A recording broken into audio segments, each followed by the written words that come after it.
राधे राधे बच्चों, क्या हाल चाल। बेटा हम लोगों ने कल क्लास में प्रकाश का व्यतिकरण समझा था। उसमें हमने देखा था कि व्यतिकरण दो प्रकार के होते थे। कौन कौन से बेटा?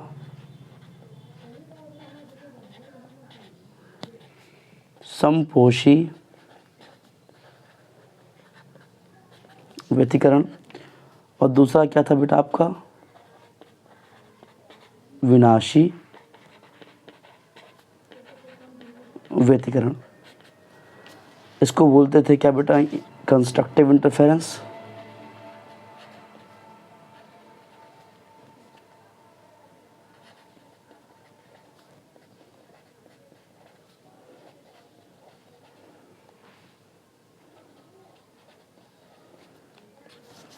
और इसको क्या बोलते थे बेटा? Destructive interference. कल इन दोनों को समझा था, लेकिन हल्का सा हम रिकैप कर ले रहे हैं क्या था क्या नहीं था, है ना। हमने देखा था कि मान लीजिए दो तरंगे हैं। पहली तरंग ये है,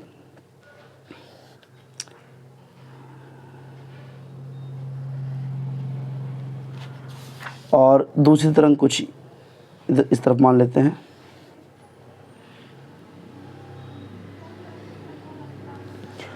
दोनों तरंगों की या दोनों प्रकाश तरंगों की आवृत्तियाँ क्या होंगी बेटा? समान होंगी, है ना।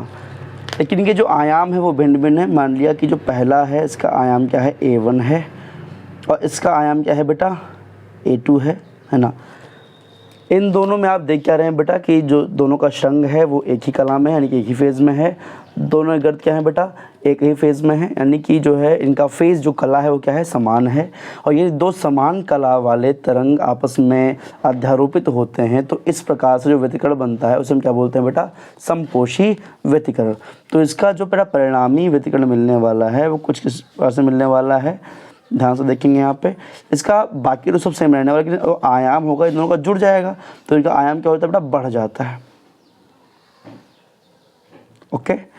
और जो इनका रिजल्टेंट आया है, जो इनका परिणामी अमातरंग आया है, उसके हम जो आयाम है उसको हम क्या मान ले रहे हैं बेटा? आर मान ले रहे हैं। ओके।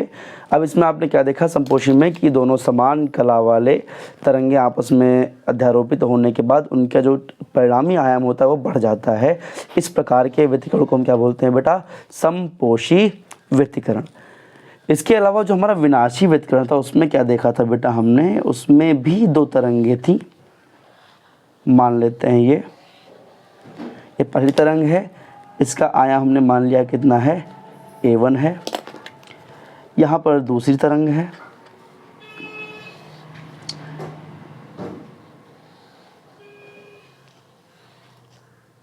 डायग्राम हल्का सा इन दोनों में वेवलेंथ अलग अलग बन रही है, बट आप ध्यान रखिएगा दोनों समान बनती है, ठीक है। समझिएगा यहाँ पे फिलहाल इसका जो हमने आयाम माना है वो क्या माना है? इसको हमने A2 मान लिया है, ठीक है। बट इसमें आप देख क्या रहे हैं बेटा कि इसका जब श्रृंग बन रहा है पहले तरंग का, तो दूसरे तरंग का क्या बना है? गर्त बन रहा है। जब पहले तरंग का गर्त बन रहा है, दूसरे तरंग का श्रृंग बन रहा है, यानी कि दोनों सेम फेज़ में तो नहीं है। इन दोनों का जो फेज़ है, जो इन दोनों की कला है वो क्या है? अलग अलग है। जब इन दोनों की कला में अंतर है तो बेटा यहाँ पे जो इनका परिणामी हमको तरंग मिलता है इनके अध्यारोपण के बाद, वो क्या होता है बेटा? या तो वो बहुत ही कम हो जाएगा, है ना, दोनों का रिजल्टेंट बहुत ही कम हो जाएगा, या तो वो बिल्कुल ना के बराबर बिल्कुल ज़ीरो हो जाएगा। ओके जी। अब ये हमने कल समझा था, थ्योरी हम आपको बता ही चुके हैं, ठीक है। हमको इसका मैथमेटिकल डेरिवेशन करना है, हमको इसको गणितीय विश्लेषण करना है, समझना है कि हाँ गणितीय रूप में ऐसा आता है या नहीं आता है। देखते हैं बेटा, ठीक है। हम क्या मान ले रहे हैं, है ना, कि जो पहली तरंग है उसके द्वारा जो तय किया गया विस्थापन है वो क्या है? y1, है ना। y1 कितना हो जाएगा आपका? A1 sign omega T. ये क्यों माना गया है? क्योंकि बेटा ये जो आपका उसका ही A1 तो उसके आयाम को दिखा रहा है, और साइन ओमेगा टी क्या दिखा रहा है? उसकी कला को दर्शा रहा है, ठीक है। जो दूसरा तरंग है y2 मान लिया उसको, उसके द्वारा तय विस्थापन को, उसका जो आयाम जो विस्थापन होगा कुल कितना बनेगा? उसका आयाम A2 और इनटू उसकी जो कला है sine omega T plus phi. ये ओमेगा टी तो यहाँ भी था, बट फाई कहाँ से जुड़ा है बेटा? ठीक है, आप देख रहे हैं ये तो दोनों तरंगे हैं, इनके जो कलाएं हैं उसमें थोड़ा सा डिफरेंस तो है, ठीक है। कुछ किसी का कुछ ज़्यादा है भाई, इसमें अपना A1 है, इसका A2 है, जो अलग अलग आयाम बन रहे हैं, तो कुछ तो इसमें अंतर आएगा ही, इसके हाइट में, इसके आयाम में, ठीक है। तो इसको बोलते हैं क्या, फेज़ में अंतर आ गया, यानी कि जो फाई है उसको हम क्या मानते हैं बेटा, कलांतर, या फिर बोलते हैं क्या, फेज़ डिफरेंस। हिंदी में बोलते हैं क्या बेटा, कलांतर। समझ रहे हैं आप, आपको कल बता चुके हैं, ओके जी, है ना। ठीक, क्या बोलते हैं बेटा, कलांतर, समझते हैं, ठीक है। अब जो इनका परिणामी बनेगा बेटा, जो इनका परिणामी विस्थापन होगा दोनों तरंगों के अध्यारोपण के पश्चात, तो जो हम मान लेते हैं क्या, y है, क्या हो जाएगा वो y1 प्लस y2, ऑब्वियस है ना। अगर हम इसको सॉल्व करते हैं क्या पे, क्या हो जाएगा, A1 sign omega T plus y2 की वैल्यू क्या है, A2 sine in bracket omega T plus 5। अच्छा, इसमें आप यहाँ पे देखें इसको, तो आपने मैथमेटिकल फार्मूला पढ़ रखा है, क्या पढ़ रखा है कि साइन A प्लस बी क्या होता है, sine A cos B plus cos A sine B, ये आपने पढ़ रखा है, ओके। इसी को मैं अप्लाई कर देंगे बेटा, तो आपका y का वैल्यू क्या आ जाएगा, जहाँ से देखते हैं क्या आ जाएगा, A1 साइन ओमेगा टी तो वैसे रहने वाला है, तो A1 sign omega T plus A2, इसको हम सॉल्व करेंगे साइन A प्लस बी मान करके। यहाँ पे A की वैल्यू ओमेगा टी मान ली जा रही है, B की वैल्यू 5 मान ली जा रही है, तो यहाँ पे क्या हो जाएगा बेटा, साइन A यानी कि sign omega T, sign omega T into cos B यानी कि B की वैल्यू यहाँ पे 5 मानी है, तो यहाँ पे कॉस 5 प्लस कॉस A यानी कि cos omega T, cos omega T into sine, यहाँ पे साइन B होगा, है ना, ठीक है। यहाँ पे क्या होगा, साइन B की वैल्यू क्या है, B मीन्स 5 यानी कि साइन 5, ओके, ठीक है।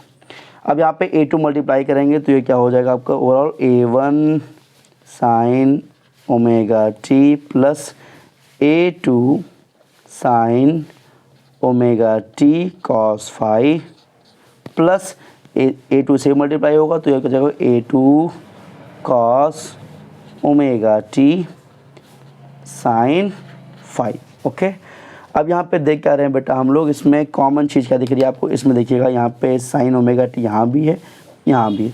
इन दोनों को अगर हम साइन ओमेगा टी कॉमन ले लें तो ये क्या हो जाएगा आपका, साइन ओमेगा टी, यहाँ पे क्या आएगा आपका A1 प्लस यहाँ पे क्या आएगा, A2 कॉस 5 बचेगा, A2 कॉस 5, ओके। इधर क्या बचने वाला है बेटा आपका, पूरा A2 cos omega T sine 5 यहाँ बचने वाला। इसमें किसी कोई दिक्कत बेटा, आई होप इसमें आपको कोई समस्या नहीं होगी, ओके। देखते हैं बेटा, तो अच्छा, इसको हम क्या ऐसे भी लिख सकते हैं, इसको हम साइन की वैल्यू यहाँ लिख दें मल्टीप्लाई में, तो कोई दिक्कत नहीं है। क्या हो जाएगा आपका, sine omega T A1 plus A2 cos 5 plus A2 sine 5 क्या पहले लिख दे, साइन 5 कॉस ओमेगा टी। इसमें किसी कोई दिक्कत बेटा, आई होप कोई दिक्कत नहीं होगी, है ना।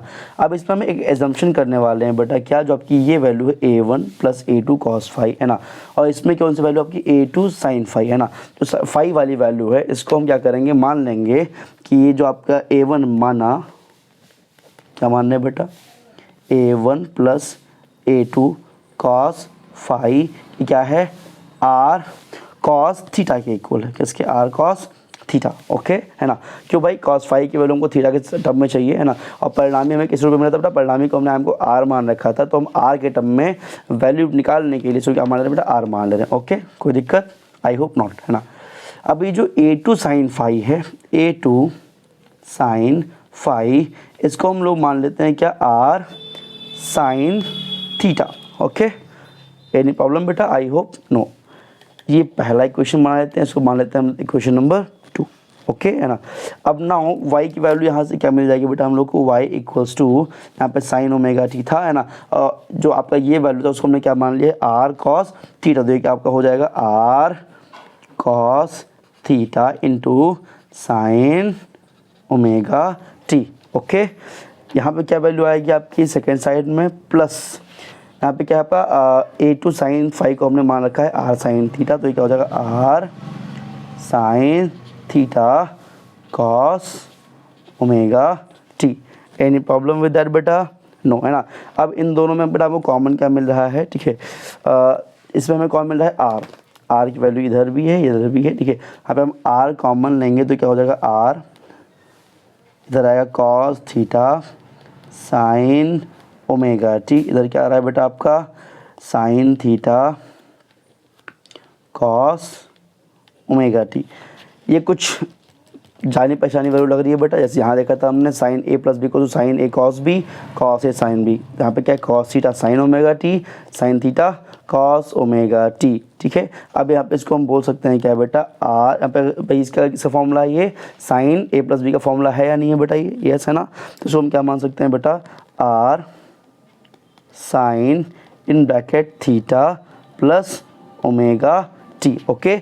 Since cos A sine B plus sine A cos B equals to sine A plus B, ये हमने पहले ही देख रखा है, ओके है ना। अब ये जो हमारा हमें रिजल्टेंट मिला है ये क्या है बेटा, इसको हम बोलते हैं क्या, जो परिणामी हमें तरंग मिलती है, तो क्या मिलती है बेटा, परिणामी तरंग मिलती है, परिणामी तरंग, है ना, ये उसके लिए समीकरण है, तो परिणामी तरंग का समीकरण हम इसको बोल सकते हैं। एनी प्रॉब्लम विद दैट बेटा? आई होप आपको इतना समझ में आया होगा, ठीक है। और ये आर क्या है, आर हमने समझ रखा था, आर हमने क्या मान रखा था बेटा, ये आर को क्या मान रखा था बेटा हमने, यहाँ भी ये जो वैल्यू है इसको क्या भाई ये आर ही है, ठीक है। आर को हमने क्या मान रखा था, आर को हमने मान रखा था क्या कि दोनों तरंगे हैं, ओह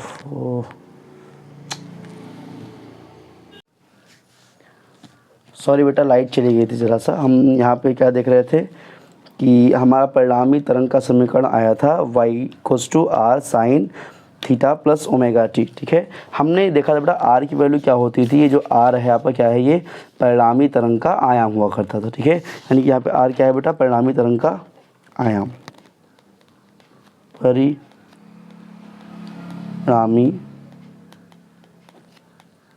तरंग का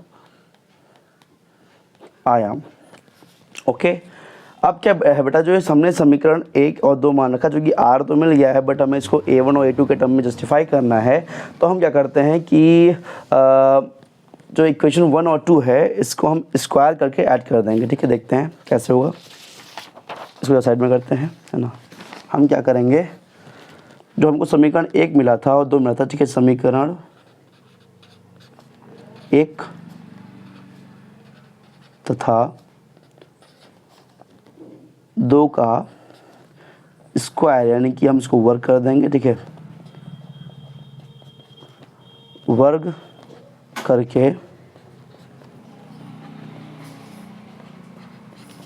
जोड़ने पर हमें क्या मिल जाएगा बेटा, हमारा इक्वेशन 1 क्या था, हमारा इक्वेशन 1 था a1 plus a2 cos phi equals to R cos theta. इसका स्क्वायर करेंगे तो क्या हो जाएगा बेटा आपका, लेफ्ट साइड को पहले देखते हैं, राइट, इसमें क्या हो जाएगा आपका a1 plus a2 cos phi का होल स्क्वायर, हाँ ठीक है।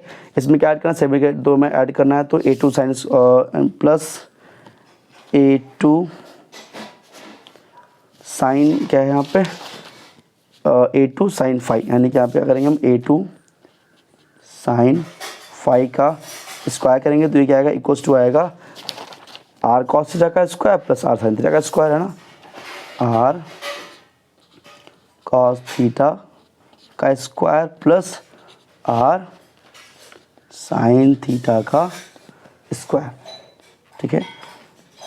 सॉल्व करते हैं बेटा, ये a1 प्लस a2 का a प्लस बी का होल स्क्वायर फॉर्मूला पे लगा देंगे, सिंपल सा है, मैं तो पढ़ते आ रहे हैं बचपन से, क्या a square plus B square plus 2ab, है ना। तो यहाँ पे हो जाएगा आपका a1 square plus a2 square cos square phi, है ना, ये पूरी वैल्यू b की है ना। तो a square plus B square plus 2ab, यानी कि 2 into a1 a2 cos phi, okay. यहाँ पे क्या आएगा बेटा आपका a2 square sine square phi equals to क्या होगा, R square cos square theta plus R square sine square theta. Okay, अब यहाँ पे देखते हैं। अच्छा, इसको क्या हम ऐसे लिख सकते हैं, a1 square plus a2 square cos square phi, सब प्लस में वैल्यू है तो इसको हम पहले ले आए तो ये क्या हो जाएगा, plus a2 square sine square phi plus 2a1 a2 cos phi equals two, इन दोनों में कॉमन क्या है बेटा, आर स्क्वायर कॉमन है, आर स्क्वायर कॉमन लिया, cos square theta plus sine square theta, है ना। अब यहाँ पे देखेंगे तो इन दोनों भी a2 कॉमन है, ठीक है, a1 स्क्वायर प्लस a2 का square cos square phi plus sine square, a2 common लिया है तो यहाँ पे साइन स्क्वायर फाई, यहाँ क्या बचेगा, plus 2a1 a2 cos phi, है ना, इक्वल्स टू क्या हो जाएगा, आर स्क्वायर, है ना। अच्छा, ये क्या है, cos square theta plus sine square, हमने पढ़ रखा है क्या, हमने ट्रिग्नोमेट्री में पढ़ा था क्लास 10 में, sine square theta plus cos square theta equals to 1, है ना। तो इसकी वैल्यू क्या हो जाएगी आपकी, पूरी 1 हो जाएगी। तो यहाँ पे लिख रहे हैं, लिखे कोई वैल्यू कोई दिक्कत नहीं है, R square into 1 equals to R square ही आएगा। अच्छा, यहाँ भी क्या आपको दिख रहा है, ये भी क्या है आपका cos square theta plus sine square, इसकी वैल्यू 1 ही हो जानी है। तो ये क्या है आपका वैल्यू आ जाएगा, a1 square plus a2 square, इसकी वैल्यू 1 हो जानी है तो कोई दिक्कत नहीं है, plus 2a1 a2 cos phi, ठीक है। ये क्या आ गया आपका, आर स्क्वायर की वैल्यू हो गई है, ठीक है। तो आर की वैल्यू क्या हो जाएगी, आर इक्वल्स टू स्क्वायर इधर लेंगे तो अंडर रूट में आएगा, under root of a1 square plus a2 square plus 2a1 a2 cos phi, है ना। This is R value for resultant amplitude, यानी कि जो हमारा परिणामी आयाम मिलता था ये, ठीक है, दोनों को जोड़ने पर जो परिणामी आयाम मिल रहा था उसके लिए हमारी वैल्यू क्या है, R equals to a1 under root में a1 square plus a2 square plus 2a1 a2 cos phi, ठीक है जी। अब हमारा आपको आर पता ही, आर क्या है हमारे लिए, तो देखते हैं आर क्या है हमारे लिए, परिणामी तरंग का आयाम, यहाँ भी दिख रहा है हमको आर क्या है बेटा, तो दोनों का परिणामी तरंग आया है, इनका आयाम है। ओके जी, ठीक है। अब हम इसको समझते हैं, इसको वैल्यू पुट कैसे करेंगे, ठीक है। आपको पता है यहाँ पे समपोषी था, है ना, कौन कौन से व्यतिकरण थे बेटा हमारे, समपोषी व्यतिकरण था,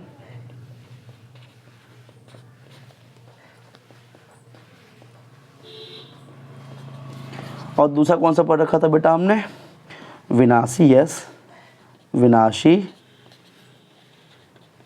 व्यतिकरण।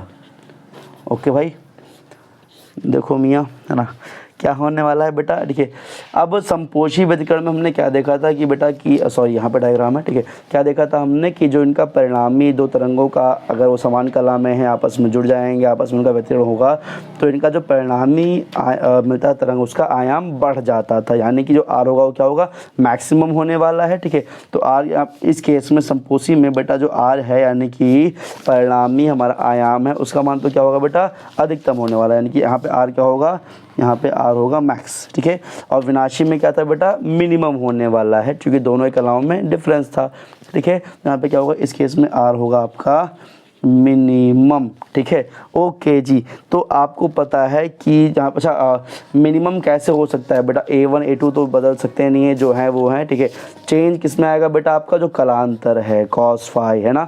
तो cos फाई की वैल्यू मैक्स कब होती है आपको पता है, अगर हम cos की बात करते हैं तो cos थीटा की मैक्सिमम वैल्यू क्या होती है, ठीक है, maximum value of cos theta equals to +1, right, है ना, कब, एट cos 0, है ना भाई। और जो है ऐसे ही अगर हम मिनिमम बात करते हैं, न्यूनतम मान, ठीक है, minimum value of cos theta, यानी कि cos थीटा का न्यूनतम मान कितना होता है बेटा, -1, 0 नहीं होता है, कितना होता है, -1 होता है, पक्की बात है जी। अब अगर जो है हम cos थीटा का ऐसी वैल्यू लेते हैं जब +1 आता है, या ऐसी वैल्यू लेते हैं जब -1 आता है, तो क्या हो जाएगा परिणामी बेटा, मान लेते हैं कि हमने cos थीटा का मान क्या लिया, मैक्स लिया है, तो r की वैल्यू क्या आ जानी है बेटा, r equals to under root a1 square plus a2 square plus 2a1 A2 cos theta का मान तो cos फाई है, थीटा ही मान लिया,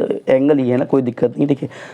तो यहाँ पे cos फाई की वैल्यू 1 हो जानी है, तो 1 हो जाएगा, तो यहाँ पे 1 से मल्टीप्लाई करें, कोई वैल्यू में अंतर आनी है, तो क्या हो जाएगा आपका √a1 square plus a2 square plus 2 √a1 a2, ठीक है। अच्छा यहाँ पे क्या हो जाएगा, ये आपको क्या दिख रहा है, a प्लस बी का होल स्क्वायर है कि नहीं, a square plus B square plus 2ab है ना, तो क्या हो जाएगा आपका इक्वल टू बोल सकते हैं r इक्वल्स टू √ में a1 प्लस a2 का होल स्क्वायर, ऐसा हो, ठीक है। अब आपका स्क्वायर से रूट कट जाएगा, तो आपका r क्या आ गया, r equals to a1 plus a2, ध्यान रखना है, ठीक है, ईजी सा है ना, जो हमने शुरुआत में समझा था क्या, कि यदि कलाओं में समान है दो तरंगे तो उनका जो परिणामी आयाम आता है वो क्या होता है, आपस में जुड़ जाता है। Here is the proof, r equals to a1 plus a2। Similarly अगर हम विनाशी के लिए देखें तो r इक्वल्स टू क्या हो जाने वाला है बेटा, बताइए जल्दी जल्दी, है ना, r इक्वल्स टू √ में a1 square plus a2 square plus 2a1 a2। यहाँ पे हमको cos थीटा का मान मिनिमम लेना है, विनाशी व्यतिकरण में r क्या आता है, न्यूनतम आता है, ठीक है। तो न्यूनतम मान क्या होता है, -1, तो यहाँ पे हम क्या करेंगे, -1 से मल्टीप्लाई करेंगे, तो ये वैल्यू क्या आ जाने वाली है, r equals to √a1 square plus a2 square plus और माइनस क्या हो जाएगा, माइनस 2a1 a2। अब ये बताओ, ये a माइनस बी का होल स्क्वायर फॉर्मूला है कि नहीं है, हाँ जी, ठीक है। तो ये क्या होता है, r equals to √a1 minus a2 का होल स्क्वायर बोल सकते हैं, हाँ जी। तो यहाँ भी स्क्वायर से रूट कट जाएगा, तो r का वैल्यू क्या आ गया आपका बेटा, a1 माइनस a2, यानी कि यदि कला में अंतर है, दोनों तरंगों की जो मिलने वाली दरों पर हो रही हैं, इनकी कलाएं समान नहीं हैं, तो जो इनका परिणामी तरंग मिलता है उसका आयाम क्या होता है, घट जाता है। क्यों घट जाता है, दोनों सब्सट्रैक्ट हो जाएंगे बेटा, इजीली क्लियर है, कोई समस्या, वेरी गुड, ठीक है। अच्छा ये बात है कि तो तुमने समझ लिया। अब तरंगों के रूप में यदि हमको समझना हो कि इसकी वैल्यू मैक्स कहाँ पे होगी, cos थीटा की वैल्यू मैक्सिमम कहाँ पे होगी और cos थीटा की वैल्यू मिनिमम कहाँ पे होगी, तो एक मिनट रुकिएगा, नेक्स्ट पेज हम लेते हैं, ठीक है। नेक्स्ट पेज समझेंगे बेटा हम, ठीक है। ग्राफ कैसे बनता था बेटा साइन थीटा का, पहले ग्राफ से समझ लेते हैं ना। मान लीजिए ग्राफ है, ठीक है,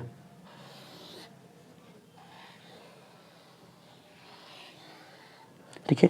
तो यहाँ तो पाई क्या होता है, 0 होता है। इसे क्या बातें मानते हैं बेटा, π/2। इस पॉइंट को माना जाता है पाई, इसको क्या बोलेंगे बेटा हम, मतलब आधा आधा बढ़ता जाएगा, ठीक है। और पाई का मान आपको पता है 180 होता है, ठीक है। ये 90 डिग्री पे जाएगा, 0 से 90 आया है, 90 से और कितना आएगा 180 से आपका ऐसे ही बढ़ता 270 है ना, उसके बाद बढ़ता जाएगा, ठीक है। तो यहाँ पे क्या होगा आपका 3π/2, यहाँ पे क्या होगा बेटा 2π, ठीक है। फिर यहाँ पे क्या होगा बेटा आपका, आप पाई बढ़ाते चले जाइए, उसमें कोई दिक्कत वाली बात नहीं, ठीक है। अब यहाँ पे समझते हैं भाई मैक्सिमम मान कब मिलने वाला है और मिनिमम मान कब मिलने वाला है। समपोशी के लिए समझते हैं बेटा, समपोशी के लिए, समपोशी व्यतिकरण, इधर साइड में क्या कर लेते हैं बेटा, हम समझ लेते हैं विनाशी को, है ना, विनाशी व्यतिकरण, ओके जी। अब देखना है भाई समपोशी व्यतिकरण कब होगा। हमने फॉर्मूला क्या पढ़ रखा है, फॉर्मूला हमने पढ़ा है क्या, r equals to a1 square plus a2 square plus 2a1 a2 cos phi. हमको पता है कि cos फाई के वैल्यू पर ही, यानी जो कलांतर है, जो कला में अंतर आ रहा है, इस पर ही सारा जो है सारा कुछ डिपेंडेंट है। तो बेटा यहाँ पे जो cos फाई की वैल्यू है, यदि है ना, यदि cos फाई का मान क्या होगा 0, ठीक है, या फिर 2π, या फिर 4π, है ना, या फिर 6π एंड सो ऑन, ठीक है।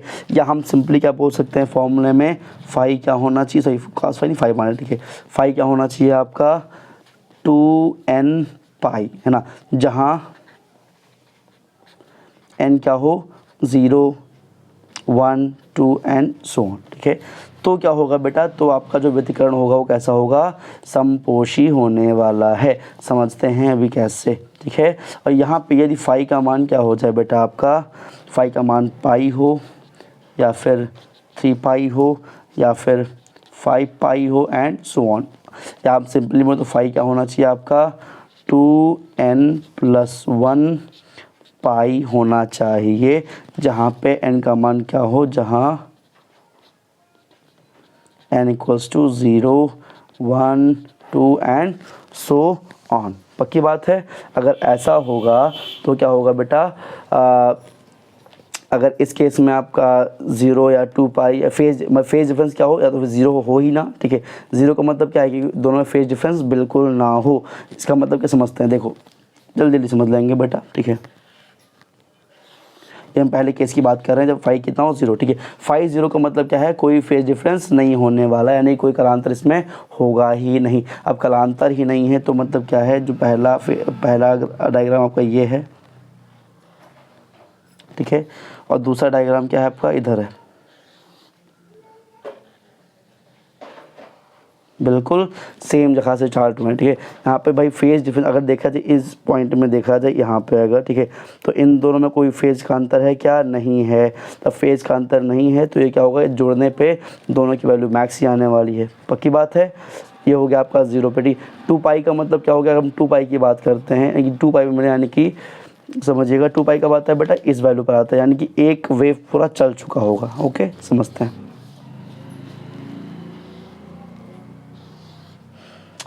ओ सॉरी, इधर समझते हैं बेटा। मान लीजिए कि कोई तरंग है वो 2 पाई बढ़ती है, यानी कि इतनी वैल्यू वो पहले ही ट्रेवल कर चुकी होगी। ध्यान से देखिएगा, है ना, ये वैल्यू इतनी पहले ही ट्रेवल कर चुकी है, ठीक है। अब इसके आगे जो वेव्स बनेंगे ये बनेंगे, ठीक है। तो अब दोनों में डिफरेंस कितना है बेटा, आपका 2 पाई का है, यानी कि एक यहाँ पे 2 पाई पहले चल चुकी होगी, दूसरी वेव क्या होगी बेटा, स्टार्टिंग, मान ली दूसरी वेव की स्टार्टिंग ही हो रही है, यानी कि ये वेव है, ठीक है। अब दोनों के फेज में आप डिफरेंस देखेंगे बेटा, तो जब इसका स्ट्रंग बन रहा है तभी इसका स्ट्रंग बन रहा है, भले ही 2 पाई आगे चल रहा है। फेज डिफरेंस का मतलब क्या होता है कि ये तरंग पहले ही इतना चल चुकी होगी, हाँ कि ना, ठीक है। यानी कि ये अगर 0 चली थी, 0 यानी कि ना पहले चली थी ना ये पहले चली थी, ठीक है, दोनों एक साथ स्टार्ट हो रहे हैं। यहाँ बोला गया है फेज डिफरेंस क्या होगा 2 पाई, यानी कि इतनी वैल्यू पहले ही एक तरंग चल चुका हो, ठीक है। यानी ये एक तरंग इतना पहले ही चल चुका है और उसके बाद दूसरी तरंग चलना शुरू किया है, तो यहाँ से स्टार्ट होगा इसका भी, यहाँ से स्टार्ट होगा इसका भी, दोनों के स्ट्रंग एक साथ बन रहे हैं, दोनों गर्त एक साथ बन रहे हैं, तो जब जुड़ेंगे तो आपस में ये समपोषी व्यतिकरण बनाएंगे, ठीक है। क्लियर है जी। अब अगर हम बात करते हैं विनाशी के कॉन्सेप्ट में बात करते हैं, विनाशी में क्या है, जब फाई का वैल्यू क्या हो, पाई हो, 3 पाई या 5 पाई हो, ठीक है। इसका मतलब क्या है कि जो एक तरंग होगी वो पहले ही कितनी वैल्यू चल चुकी है बेटा, पाई वैल्यू वो पहले ही चल चुकी हो, यानी कि इतना वो पहले ही ट्रेवल कर चुकी हो, ठीक है। यानी कि मान लेते हैं ये इतनी वैल्यू इसने पहले से ही ट्रेवल कर ली है ना, पहली तरंग ने, ठीक है। तो ये क्या बनेगा, इसका कुछ ऐसा डायग्राम बनेगा, ये ऐसा और नो, ओके, है ना। ये पहली तरंग थी मान लिया, ठीक है। अब जो दूसरी तरंग है वो तो बिल्कुल 0 से स्टार्ट होने वाली है, तो ये स्टार्ट होगी, ठीक है। अब यहाँ पे आप देखेंगे जब इसका स्ट्रंग बना है तो इसका गर्त बना है। गर्त क्यों बना है, क्योंकि ये इतनी दूरी, यानी कि उसमें जो पाई वैल्यू थी, इधर पाई वैल्यू बोला गया है, पाई वैल्यू वो पहले ही चल चुका है। अब पाई वैल्यू पहले ही चल चुका होगा तो जब इसका गर्त बन रहा होगा तब ये अपना स्ट्रंग बनाना शुरू करेगा। इसका मतलब क्या है कि अब यहाँ पे आप देख रहे हैं जब इसका गर्त बना, इसका स्ट्रंग बन रहा है, यानी कि इन दोनों कलाओं में क्या आ गया है, अंतर आ गया है। अब जब ये दोनों तरंगें आपस में मिलेंगी तो इनका परिणाम क्या होगा, कम ही होगा। ऑब्वियस सी बात है, जो हमने समझ ही रखा है। क्या होगा बेटा, आपका r = a1 - a2 हो जाना है। क्लियर है जी। तो इस केस में अब क्या बनता है, इस केस में आपका बनता है जो व्यतिकरण वो क्या होता है, विनाशी व्यतिकरण।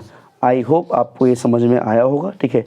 यदि कोई डाउट है तो आप मुझे व्हाट्सएप कर दीजिएगा, या जो है जब मिलेंगे तो उसके बारे में बात कर लेंगे। आप व्हाट्सएप कर दीजिएगा, आपको समझा दिया जाएगा। ओके, आई होप आपको सब समझ आ गया होगा, है ना। Thank you very much. Radhe Radhe.